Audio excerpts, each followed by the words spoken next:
Think about Andalusia. What's the first image that comes to mind? Is it flamenco? No? Well then, it must be the wine. Andalusia has a unique climate and quite special soil conditions that since the Phoenicians have made it perfect for wine production. Or maybe it was the Greeks. Nobody really knows these things. But we do know that by the time the Romans took over, wine was already big business around here. And then later, when the Moors came along, even they didn't try to stop production, but were drinking it for medicinal purposes, going even further and introducing distilling into the region. They had so much influence that even the word alcohol is an Arabic word, as is the Spanish word for the still itself, alambic. The English have always been valued customers of Andalusia's wines, since they quite enjoyed the sweet wines that were produced in the Malaga region, not forgetting, of course, sherry. In order to find out more about this popular drink, we talked to Fernando Romero from Fernando de Castilla's winery in Jerez de la Frontera. We have been aging wine in this area since the Phoenicians, 3,000 years before Christ. Okay, and since then, the wine making process had been changing. Actual traditional sherry styles,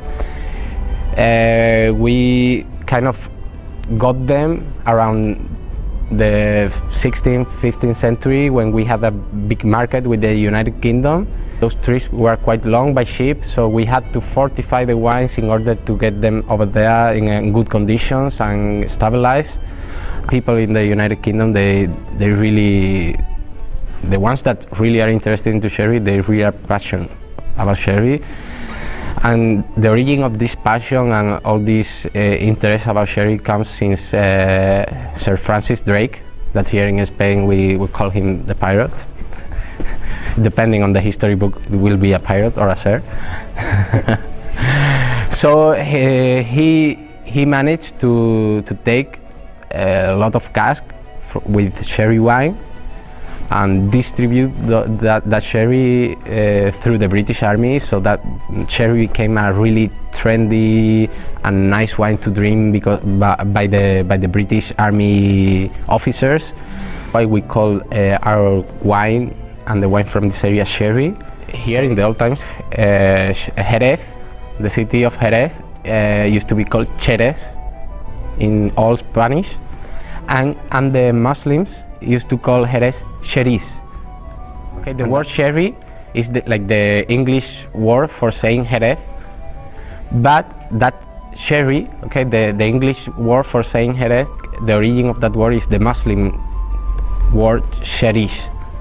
Since we have a DO, everything is quite regulated, so sherry wine only can be aged in 3 places, okay, what we call the sherry triangle, that is made up by Jerez, Puerto de Santa Maria and Sanlúcar de Barrameda.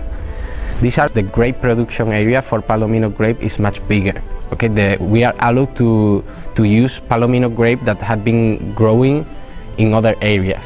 And actually the higher quality of Palomino grape, you will find it in a kind of soil that we call albariza. This kind of soil is perfect for aging vines because vines need a lot of sun.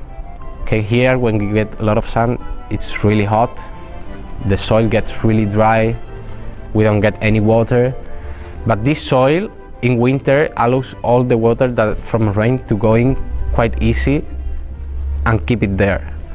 And that's what makes possible for us to have in summer, with this really dry weather, have really nice and healthy vines with nice grapes. Apart of thinking that sherry is only sweet wine, they think sherry is only a wine to drink as appetizer or as a dessert. And that's a really, really big mistake, okay? Sherry wines, and mainly dry sherry wines, they are really good for mixing with food. Actually, it's not that they are really good. It's like the best way to enjoy a sherry is mixing with food. And all dry sherries, they match really well with very different varieties of food. Okay, you got Fino and Manzanilla that match really well with Japanese food. You got Amontillado that you can have it with a chicken with curry, kind of Indian style. You got Palo Cortado that match really well with green asparagus, artichoke, any kind of nuts. Also with anything that you cook with any kind of mushrooms. Then you got oloroso, that is really nice to have with any kind of stew, any kind of hunting meat. Also here in the area it's very traditional to put a little bit of oloroso in the soup in winter. That makes your soup much better. But of course, it's not all about sherry in Andalusia.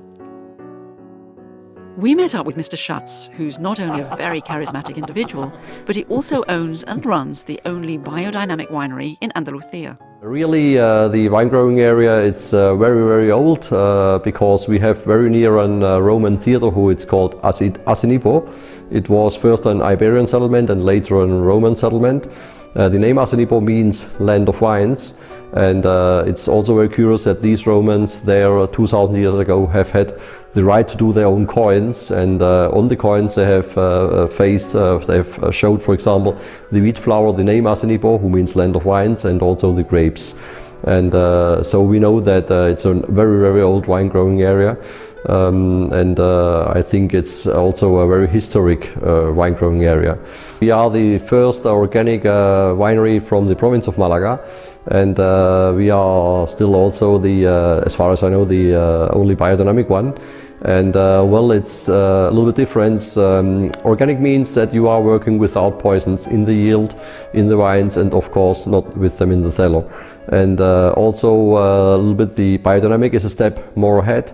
So it means that you work more holistically. That means that you have also in charge the moon phases, and you work with some preparates you have to do first, and who helps you. These are normally herbs who are mixed with animal parts and so on, and this helps you to can get a better order in the soil, and so you have greater healthy in the grapes, and you have another energy, better capture of the energy of the cosmos, and that finally helps you to give a wine who have more stability and have a lot of more structure and complexity and flavor and taste.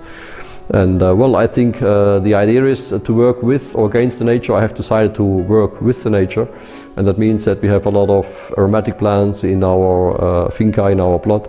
We have in the front of the fields a lot of rosemary, lavendel, sandolinas, and of course a great garden who have a lot of aromatic plants also, the Arrayan de Myrtus, who helps us to avoid the bad insects, and the good insects like the smell, and so they stay there, and they help us also to defend the area of the wines from the bad insects.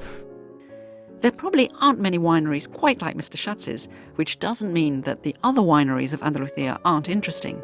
The most exciting part of your holiday has to be when you discover something you didn't know before. And this is why we recommend that you visit one.